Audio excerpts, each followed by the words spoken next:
Hello again, welcome back to Illegally Cited. This is BGFH, and I'm back for another PC game, Low Vision Spotlight. And this time we're looking at a game that I picked up a little earlier or actually I should say last year. It is now 2015 as I'm recording this. The 4th, I think, today? So, anyway, this game came out I think earlier in 2014, and had I played it before the end of the year, this may have made it onto my kind of year recap, kind of games I highlighted video. Just got a chance to play it the last couple of days, and it is pretty darn interesting. The game we're looking at here is called Ether 1, and judging by the name, you have no idea what it's about, and frankly, neither did I.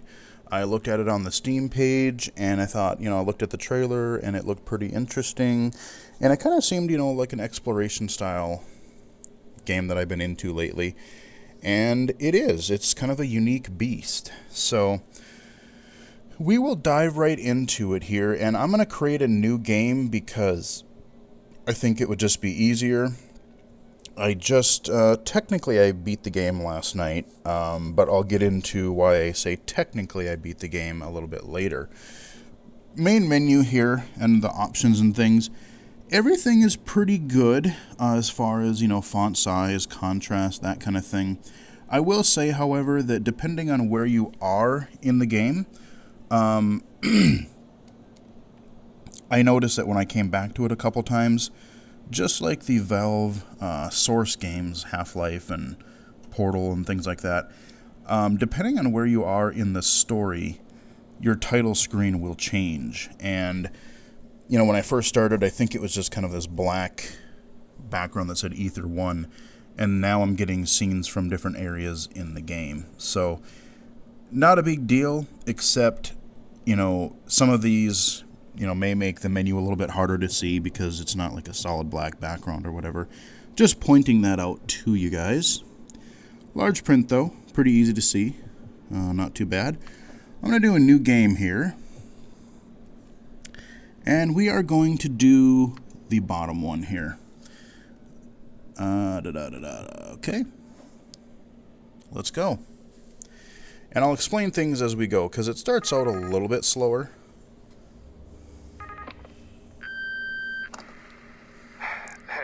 It's me. Listen, I'm sorry for the things I said earlier on. It's just, God, I really don't think you should go to that place. I don't think they care. Not like they should. And before you think it, I know how it feels to want to feel safe, to want more. You know I do it. But Jesus, do you know how they view you? Just another patient to squeeze money out of. Please. Don't go tonight.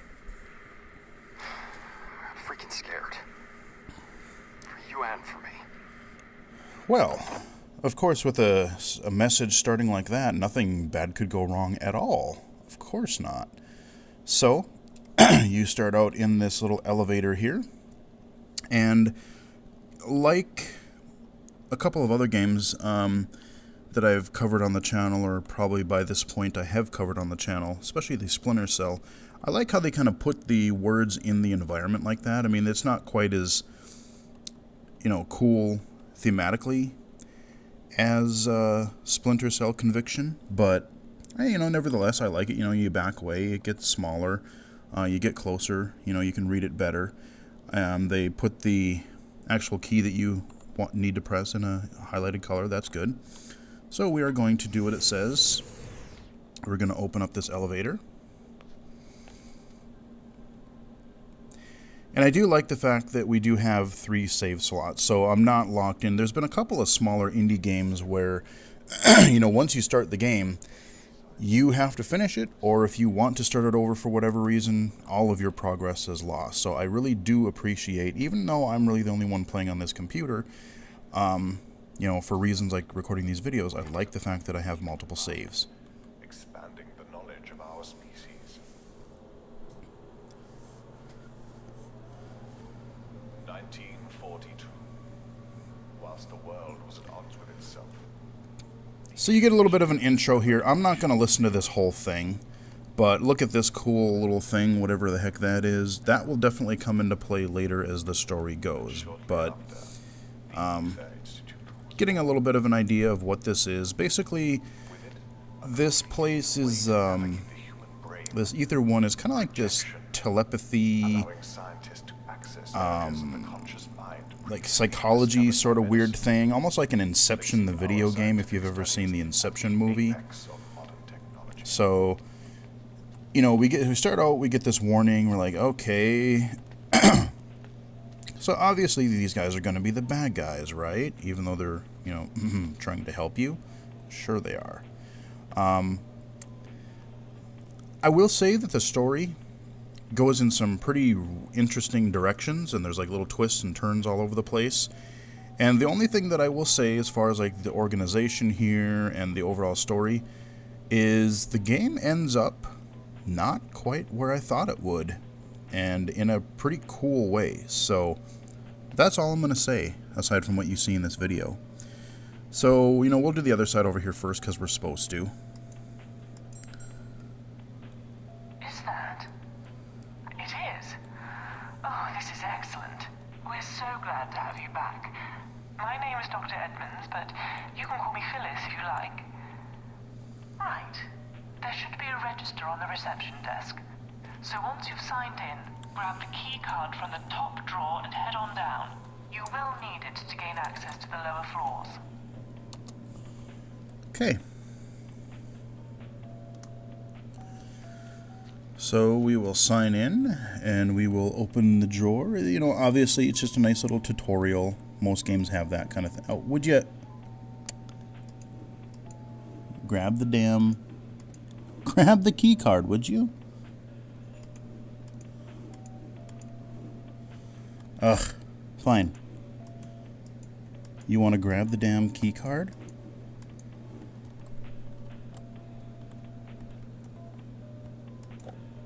Thank you. Restoration procedure for patient JN2057 will commence shortly. Staff Okay. are advised to prepare chambers for initial projection. Well, it seems we best get a move on. There's plenty to do. And for you, plenty to see and discover. I'm going to be guiding you through the process of restoration this evening, and hopefully ensuring that nothing terrible happens to you or our client. Great. I'm in restoration chamber number 3. Now, if you don't mind, would you be a dear and head on down? You know, it's always good, and it's like, well, hopefully nothing bad will happen to you. Sure. That's exactly what I want to hear. Now, I can explore this place a little bit. For the sake of the video and the speed and everything, I'm not going to go through everything, because this is a game... The next step in human evolution, an asset to society and a wonder of the natural world. Their purpose? To restructure memories within the maze of the human mind. Right, I let him say that because that gives you a little bit of a clue as to who and what I am. I'm a restorer. But what I was going to say is this is a game where you really want to take your time, and there are things in the environment that you can interact with. There are lots of reading that you can do. There's all kinds of stuff. You'll find these little voice logs every once in a while. Mainly, there is a lot of reading. That is the one kind of downside that I will say to this game. Let's see, here we got a note over here. I'll show you. The text is actually not bad for the most part. I would say 95% of the writing in this game looks like this. You've got this kind of, you know, darkened background with your white typed text. The text is large enough. I mean, it's not tiny. I mean, I can read it. I'm just still a little bit slow. There are a few notes in there that are handwritten that you can't pick up. They're just kind of, they zoom in a little bit and they're more handwritten. Those are a real kind of a pain to read, but for the most part, that's what you're going to get. You noticed this little thing right here. You'll learn more about this as we go, but, well, I'll cover it when we get there. But I do love this, like, we're in this future technology and we're messing with people's minds and we're fixing people's memories, yet that computer looks kind of ancient. That almost reminds me of like a old early 80s computer. I don't know, like a Commodore 64 or something. Just that whole look. That looks pretty ancient. So, despite what they're doing, I mean, look at all this technology. Where it's kind of old. Sidetracked again. But, like I said, this is a game that you really do want to explore, especially when you get past the first couple of areas. And I'll definitely explain why as we go here. So we are supposed to go down here. We want to go this way. I'm going to leave a couple little hidden things for you guys to find if you play this.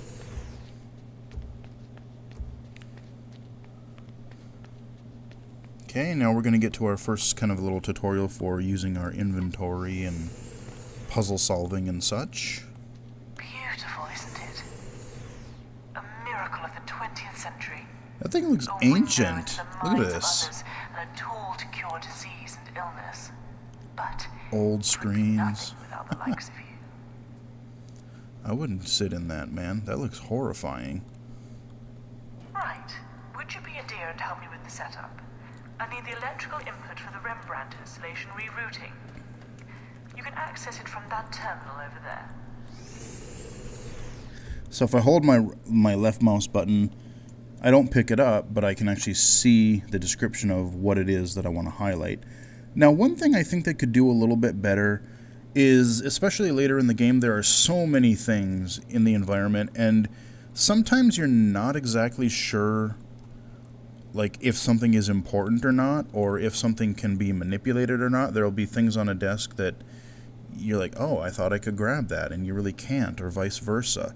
So, even though I know it breaks the immersion a little bit, I wish there was a little bit more. I wish there was something to indicate that, hey, yes, this is something you can do. Maybe a little, when you mouse by it or something, it'll like highlight, or maybe it'll glow more. I mean, like I said, I know the glowy stuff kind of breaks the immersion a little bit, but to save some time, I'm going to grab that, because I happen to know that we need it in a minute.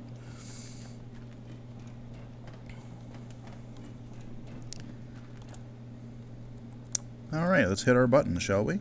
Oh, for God's sake. Why can't anything work around here? Okay. We need to replace the fuse. You'll need to take the blown one out and replace it with the correct fuse. By the computers over there. Yeah, I already grabbed it. So we'll grab that. Switch that. Dump that there. So now we're starting to see these are little platforms where you can put items down. The interesting thing about this game is you can't just set items down anywhere on any surface. You have to find one of these little like pad areas here. Alright, let's close this baby up and fire it up. Here we go.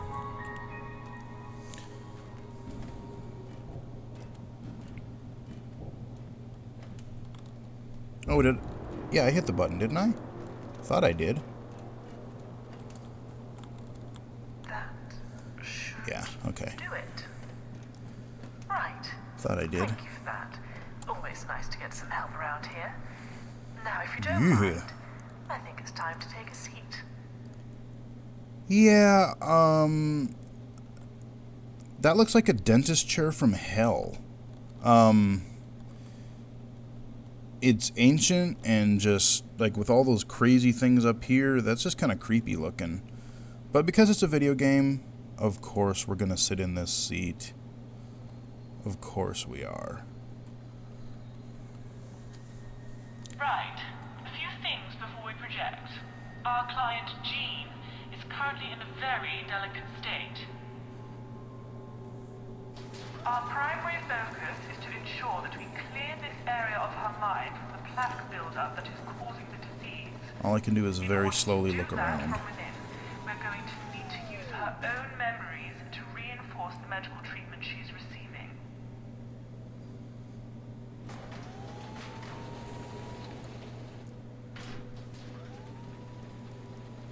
No, get it away.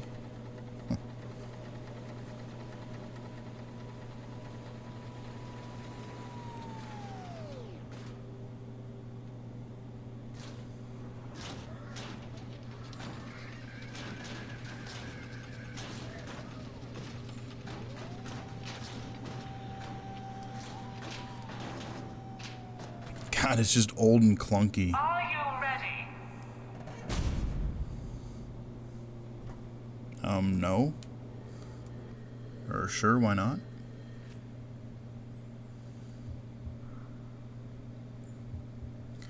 We're going to get into the game proper here in just a moment.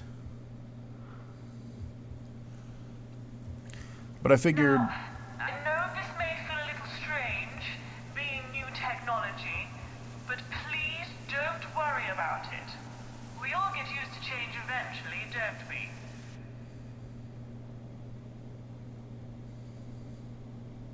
Alright, in some sort of fluid.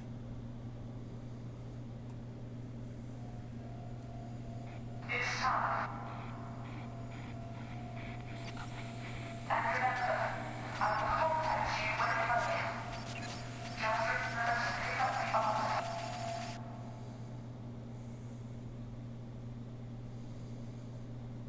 Okay.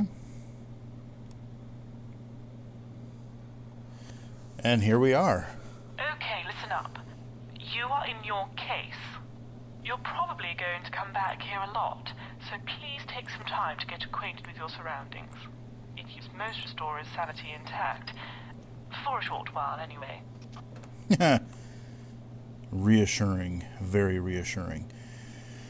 Okay, so this is really interesting. So we are actually in a memory right now, although we're not. We are in our case, as they call it, and we have a whole bunch of these little places to put stuff, a bunch of shelves here in this case. Got one over there, there. Looks like we got 4 of those. And then we have these things. You're like, okay, I don't know what these are for.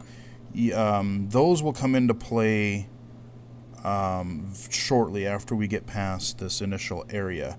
But these, basically, you're going to end up finding these memory shards that are going to unlock each one of these memory doors, essentially.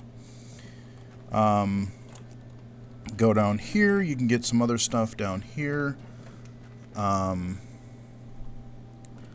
really didn't putz around too much down here. It's almost like a little apartment or living area, you know, maybe as you're trying to solve this person's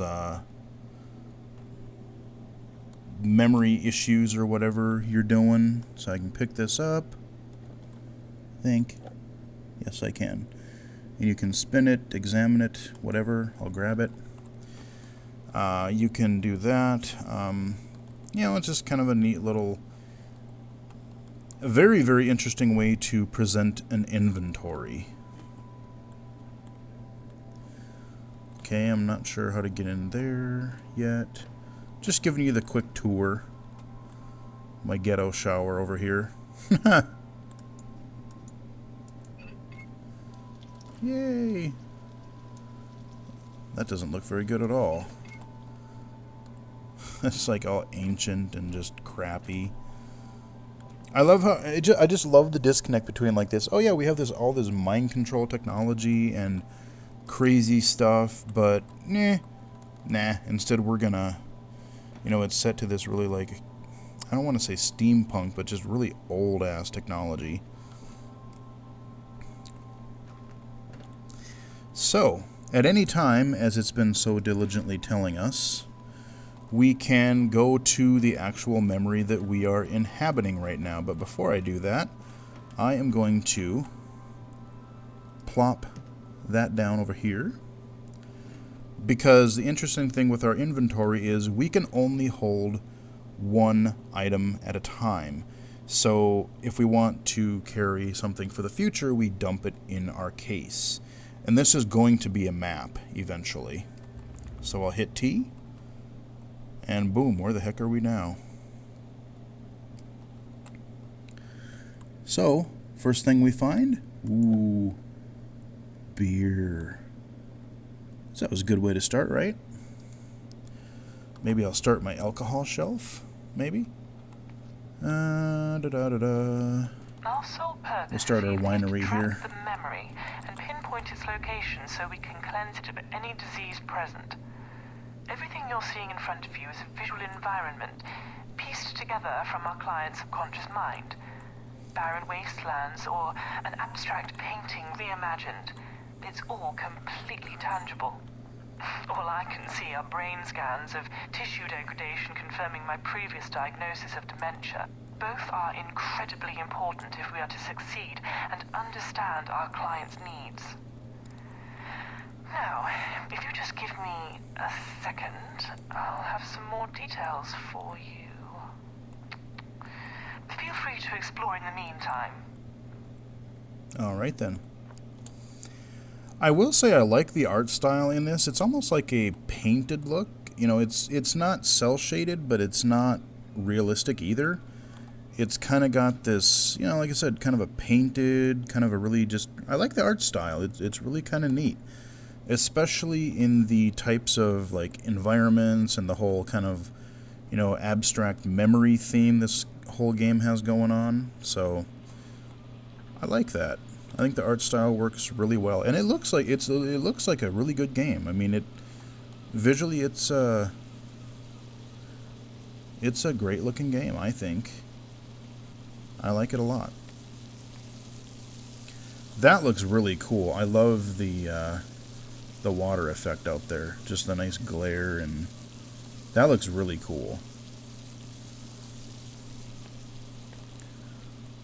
Alright, so this part here, this first area is pretty linear, but I'm going to play through, I think, the first memory bit, and then I will kind of get to the first more open area, and at least, you know, do a tiny bit of exploration just to show you guys what this game is like. Ether 1 is one of those games where I really don't think I could jump in the middle of the game, and, I mean, you'd be just completely lost. So I figured, and also a game that's really story-focused like this, I think you really want to kind of get from the beginning This memory is located below you in to suck you an old in. abandoned mine known as Devlin. Entry 95D in our client's memory journal indicates that an accident occurred affecting them in a meaningful way. Fair enough.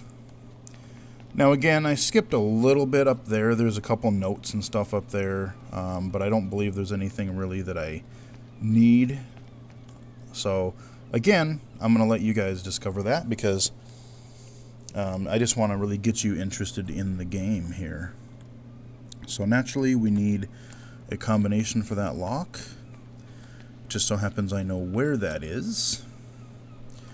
So this game is really interesting in a couple of different ways, but in its gameplay especially, because it is largely a first-person exploration game. Like, you know, something like... I'll let you guys pause and read that if you like. You know, something like Gone Home or Dear Esther, but I would say definitely with more gameplay. And then I would also kind of compare it to something like Myst, or like, was it The Real Myst or something, where you could actually walk around and it wasn't just a series of like screenshots that you would click on. There are a lot of puzzles in this game, a lot of them. So now this is my first thing that really gives me a hint as to what I'm supposed to do. So a lot of times you do want to end up reading a lot of these notes that you have around the areas, because they're going to clue you into not only the story and the characters of the worlds, but they're also going to give you some of that character information is going to give you clues that you need to... God, that looks really cool. It gives you clues to something that you might need to solve a puzzle in the environment. So that one, basically, it said, there was this, I remember overthinking this for the first time. It says that the miners eat on metal plates. And I'm thinking, okay, so does that, I was like, okay, does that mean, like, I have to, like, maybe the letters that spell metal? No, because that's too many, like, there's no T. But I was just really overthinking that. And I'll show you, so you will get a couple minor spoilers here. But I'll show you the solution to this puzzle. It's actually really easy. So you go up here, look out, enjoy the view. Yeah. Okay. And we go up over here. And occasionally you will find these blank pieces of paper. And if you put them next to a typewriter, there we go.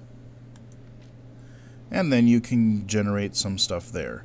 So it's kind of some more memories and stuff like that. So if you want to read it, go ahead. But we have this metal plate here. Pick it up. And, oh, what have we here? 1670. 1670. Well, that should be the only thing that I need that plate for, so I'm just going to set it down again, assuming I can remember that code. And that should be our combination to the door that we can't open at the moment. So like I said, this game has a lot of puzzles to it, but what's interesting is that most of them are not mandatory. You do have to solve a few puzzles in this level, but when you get to the main open areas of this game, where the game starts to open up, you really don't have to solve hardly any puzzles after that. Mainly what you're doing is you're, wandering around these environments, looking for these memory shards, and to piece together these memories. And I would do a few puzzles here and there, but I mainly because I'm not very good at these kind of puzzle games. But mainly I wanted to see the main story, and so I really didn't do all that many of these side quest puzzles. And having beaten the game last night, I will give you guys a little tip. If possible, do as many of these side quest puzzles as you can, because they are going to clue you into some really kind of cool, character building, story building, and just giving some background that will make parts in the later game make a lot more sense. So you are going to end up missing a fair bit of story if you don't do some of these little puzzles along the way. And having said that, like I said earlier, I said technically, yes, I beat the game. But having experienced the ending to the story, there are some holes and different things that I want to understand a little bit better, and now I kind of want to play it again and actually really play through it with all the puzzles, because I'm actually curious to know more about this stuff. So, let's see. 1, 6. Oh, you know what? I made this mistake before. You don't do the top ones. I made that mistake. You actually want the front ones down here. So, let's do that, that,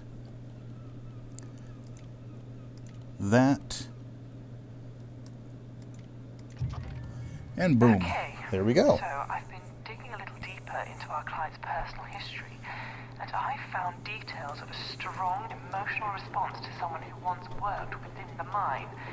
An entry that discusses the mine at great length, but doesn't discuss whom the individual was that worked there. Continue to work your way down, further into the mine. It seems the center of this memory is very much at the heart of these industrial ratways. I'll contact you if I gain any more information.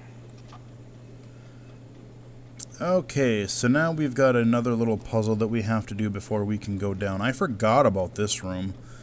I completely forgot about this. So we have to turn these valves in a certain way. And I'm trying to remember what the heck the...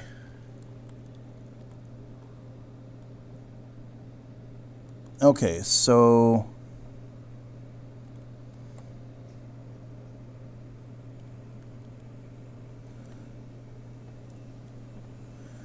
Okay, so we got up, down, down, or I'll say, okay, so I'll go right, left, left, right, left. Okay, so it's right, left, left, right, left.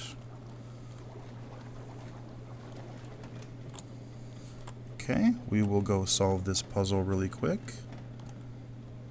So, right, left, left,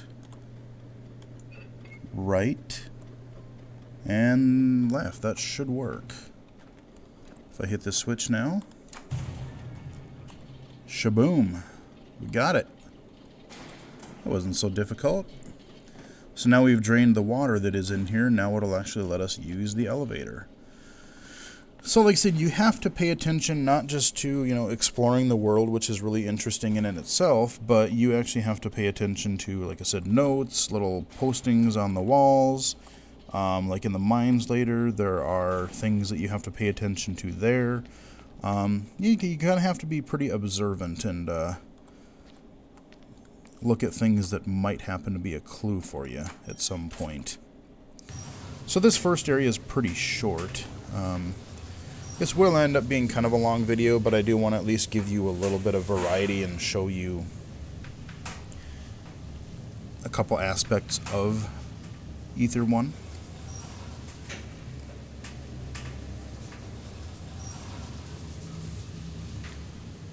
Okay, we're down in the actual mines now. And we are going to explore. And like I said, thankfully I already have a lot of what I know what I need to do. So we'll speed things up a bit. A projector? I'm not sure how they got here, but I think they relate to our patient's history. Don't worry. You won't need these to progress this evening as they're an optional task, but we should at least give this one a try. Okay, you know what, that wording makes more sense to me now, because at first I thought, oh, we don't need this one, but we might need more later. Okay, that makes more sense to me now, the way she worded it, because now these are, remember when I said all these optional puzzles? After we beat this one we are going to do. But beyond that, that's where you're going to find, you know, in this town and in these environments that you're going to get to later on, that's where your optional stories are going to come in. So basically what a lot of them are going to amount to is you're going to have these little areas here, these little, whatever you want to call them, places you can put stuff. And you have to basically, you know, if it's, let's say you're in a blacksmith shop or a tavern or whatever it happens to be, figure out the character that relates to that part of a story, and if there's a projector in that area somewhere, you're wanting to find these different items that will kind of solve these puzzles and bring back the memories for that particular person. And then you'll experience something with the projector that will give you more character and background. So here's an example. I'll store important notes like this downstairs in a case for you. They'll be there whenever you want to have a look at them. So yeah, here are the pieces of paper that are actually handwritten. These are the ones that are few and far between, but they are a little bit harder to read. So good, I actually was able to show you an example of that. So we need this locker. The things we touch throughout our life can stay with us in the back of our minds. Alright, who was that little girl? Of course that'll come into play as we play throughout the game further. Now I am going to, because I already know what I'm supposed to do, I am going to again speed things along a little bit and give you a little bit of a minor puzzle spoiler here. Here we've got another note. Go ahead and read it if you wish. And we will head over here. So we've got two of these little machine things here. So if I hit the switch, boom, just smashes whatever's underneath it. So, just so happens that that is the item that I need. Although broken and fragmented, they hold the key to remembering the way we were.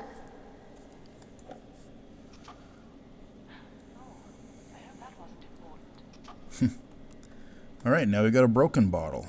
And why do we want that? Well, you will see. I forget which note it was, but there's a note down here. Like I said, this is where you read into some of the clues.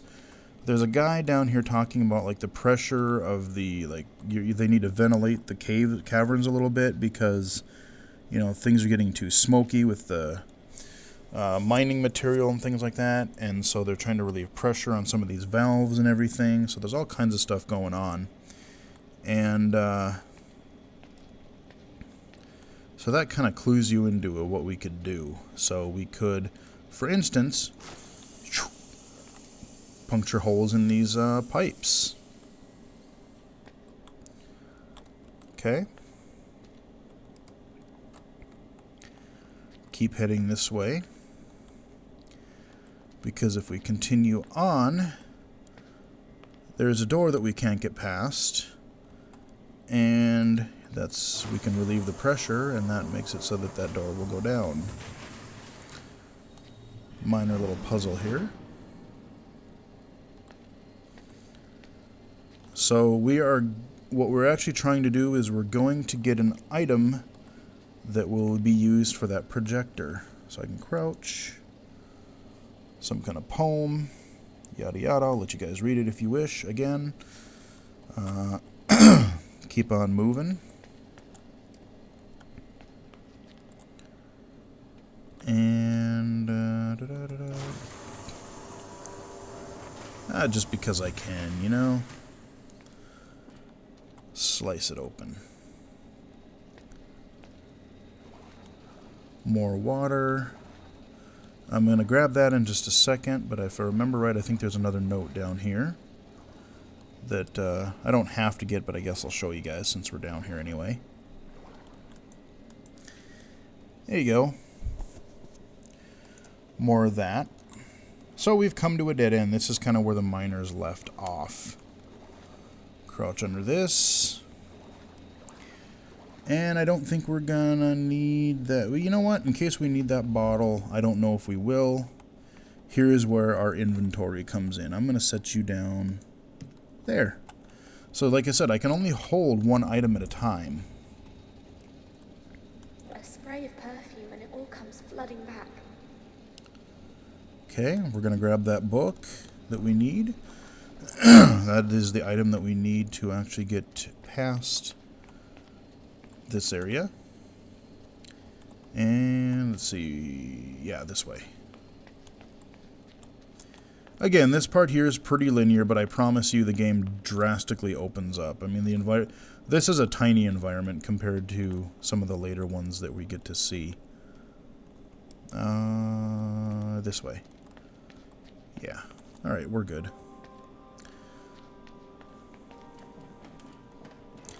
So, we found the item that we need for this particular quest, put it on the little platform here, and boom. That's how it used to be.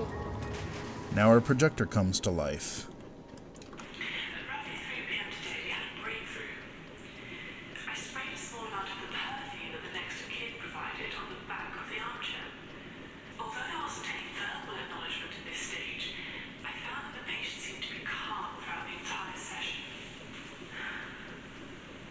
I'm going to wash it off tomorrow and see if there's a direct difference, and if so, I may use it as an aid in future sessions. I don't know where you are in there or what it looks like to you, but our readings have trebled in the last few seconds. You must be incredibly close to the center of this memory. I think... Alright, so now we opened up a passage as well.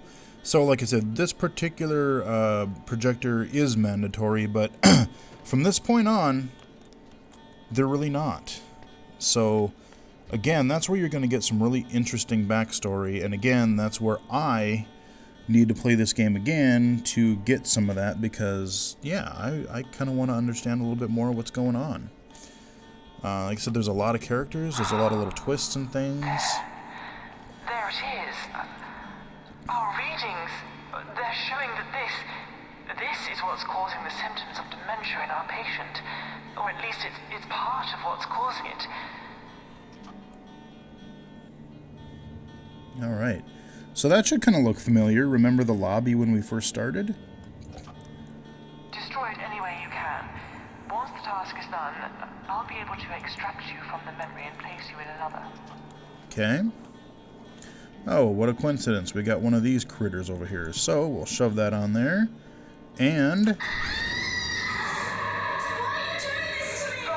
sake, not again! It's resisting! Whatever you do, don't listen to it!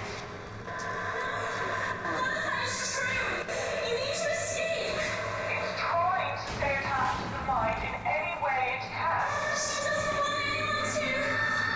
You can't trust it!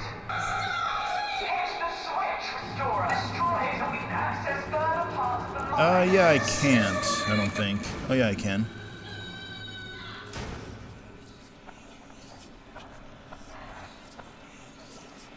I'm not hitting anything. It was pushing me back. Alright, it's floating around. It disappeared. And, oh yeah, okay, what kind of crazy shit we got going on here? We got a door that appeared out of nowhere. Another link to another memory, perhaps? Just maybe? Restorer, you need to keep moving if you're going to survive. Now, I'm not doing anything. I'm just looking around. That's all I can do right now.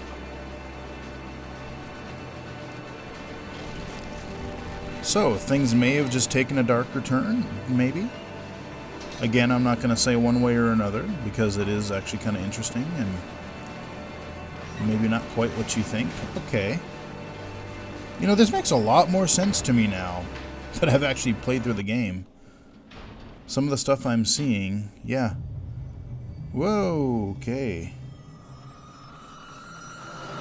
And away we go.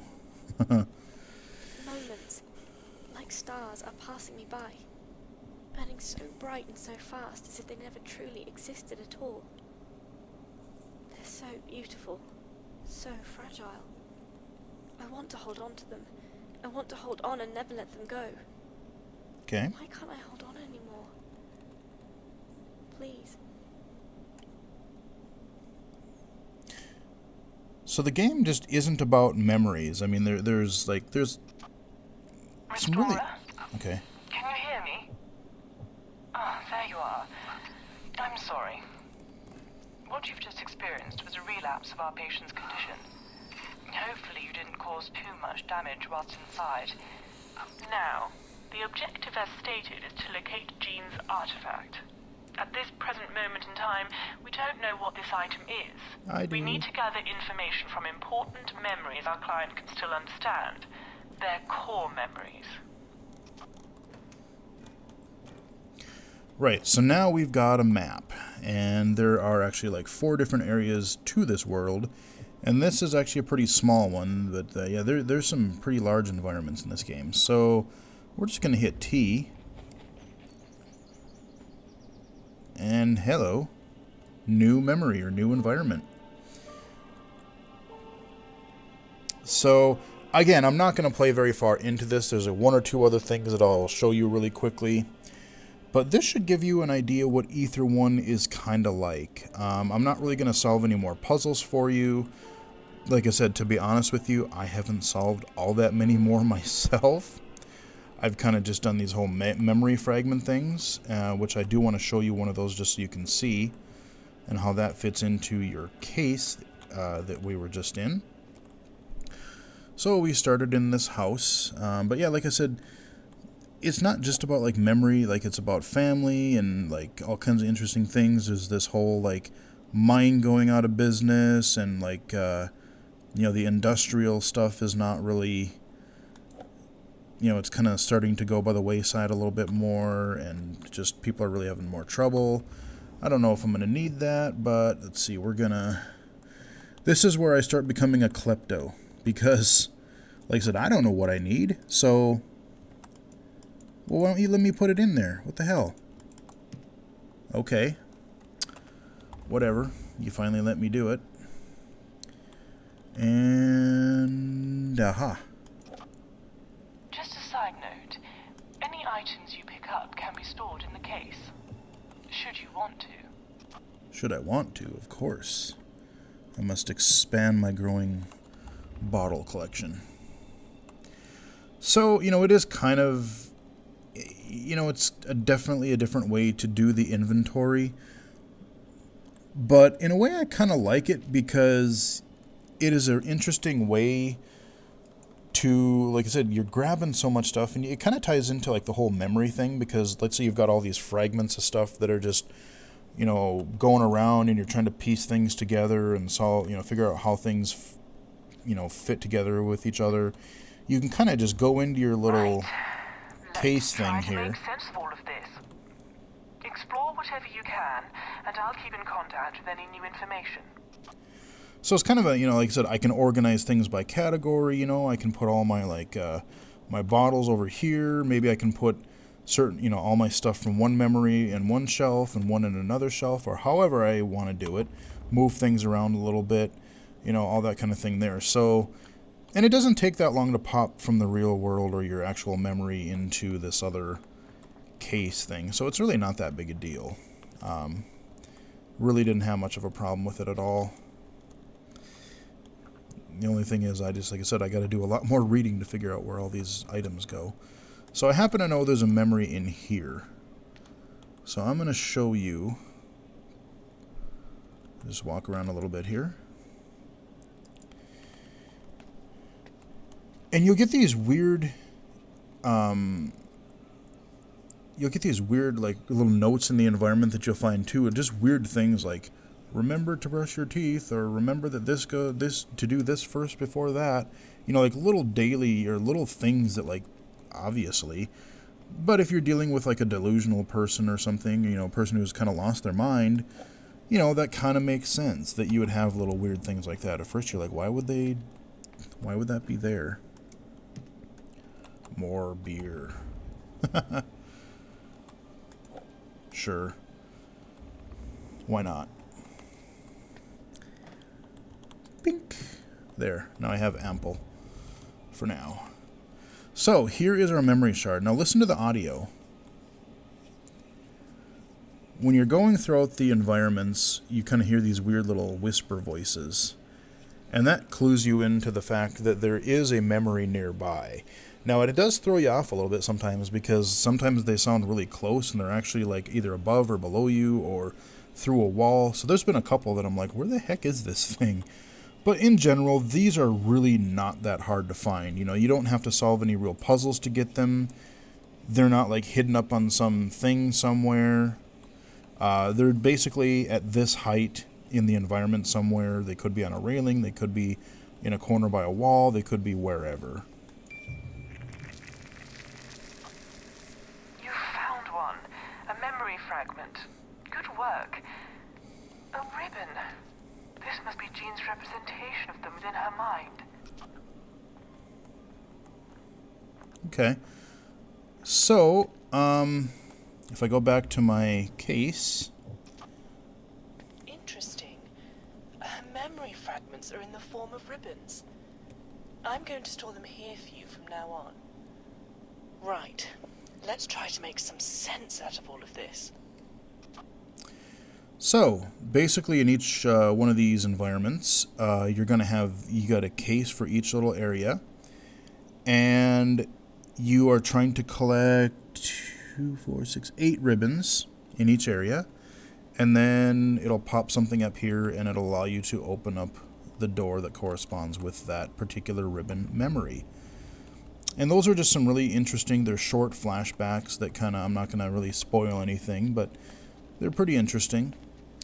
So we're in this the whole place the whole game takes place around this town called Pinwheel, and the surrounding mines and the lighthouse around here. So it's this whole community. There's your lighthouse up there. Your mines are, I think, over that way. But I can go into pretty much. There's a couple buildings that are initially unlocked or that are locked up, but mostly I can go in these. I can explore them. I can get clues. The mind can be like a blank canvas, or a picture can be left incomplete for a generation, only to be finished years later in life. So as I walk into these areas... Blacksmith was a vital part of the British town for a very long time. But with industries growing and taking over, they had to find other ways to survive and remain in trade. This particular smith became well known for his sculpting and other decorative metal work. But apparently he became a recluse after the industrial decline and destroyed all of his work. Okay, so I was sure I'm going to need that at some point, so I grabbed that little valve wheel. But what I was saying is, a lot of times when you enter a certain area or whatever, you may hear something from your kind of handler person. You may hear something from that girl that you don't quite know what's going on yet. So here we've got another one of those... Okay, so it looks like this might be another one of those things we can put something on. So we're going to have to solve a clue for the blacksmith. So like I said, a lot of these buildings, if I go into the blacksmith, if I go, I know there's a tavern around here someplace nearby, but there's all kinds of buildings. I'm really not going to wander around much more for you guys, but let's see, let me go in here. So again, you got a little simple puzzle here I can do. I'll tell you what, I'll solve this little puzzle. I will grab the item that I know is underneath there because it's sort of interesting and leads you into something. I'll finish off the game with kind of another little interesting side quest thing that you guys will get to see, and then we'll call it here. So we got this kind of pulley thing going on. Okay, we raise that up. Is there anything up here? There's a note. Go ahead and read that if you wish. Head back downstairs. And that's something that I need an item for as well. So I will have to solve a little puzzle for this, I would presume, as well. Okay, here's our paper that tells us about, I think this one, yeah, tells us about our mining accident that occurred at some point. But we're going to go back here. We got another note. Again, go ahead and read it if you like. But what I really wanted to grab out of here, this little dude.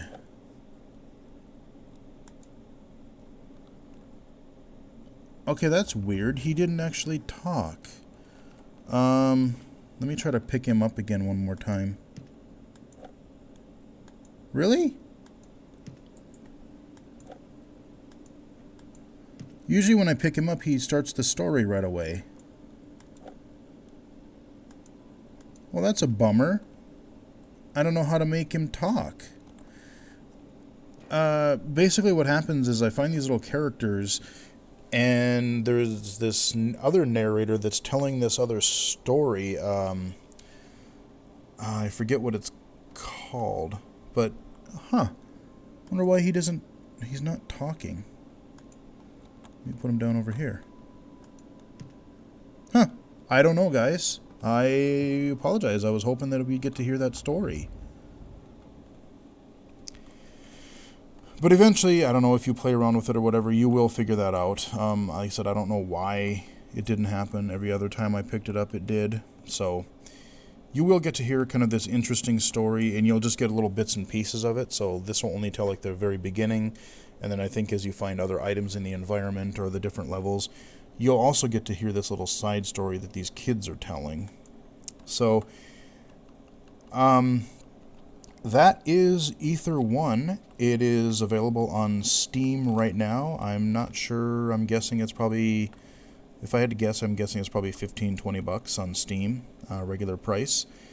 It is a slower paced game. I mean, you can't die. There's not action in this game. It's all about exploration, and there is definitely some puzzle solving. And I think if I were to, like I said, read a lot more of these and pay attention to a lot more of these notes and things like that in the environments, I would probably have a lot more clues as to what items I'm supposed to put on these little platforms. It's...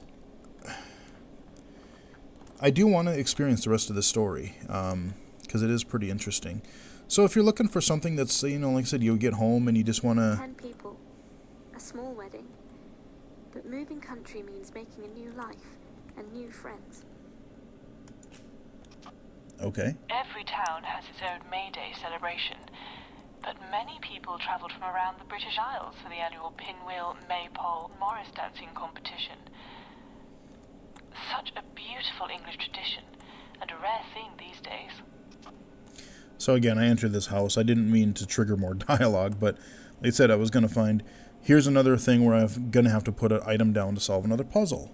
So, you've got all these kind of different things. So, if you're looking for something, just to kick back and, even the puzzles themselves, I think, it's not something like Myst or some of those other ones where it'll be, the old adventure games where it's like, okay, find a toothpick and a wire and a frozen turkey and combine them to whatever, just these weird logic puzzles that make absolutely no sense. They're not obscure like that. From what I can tell and what I've solved in these so far, they all tie into the story. They're pretty logical. As long as you're paying attention, you probably will be able to figure most of them out fairly intuitively. So yeah, that is Ether 1. It is available on Steam right now. I like the whole kind of visuals. I like just the presentation style in general. Good voice acting, good visuals, really interesting story, and it's a really interesting thing where it goes, and I definitely will come back and piece together some of the things I missed. So I hope you guys enjoyed it, and until next time, I will talk to you guys again later.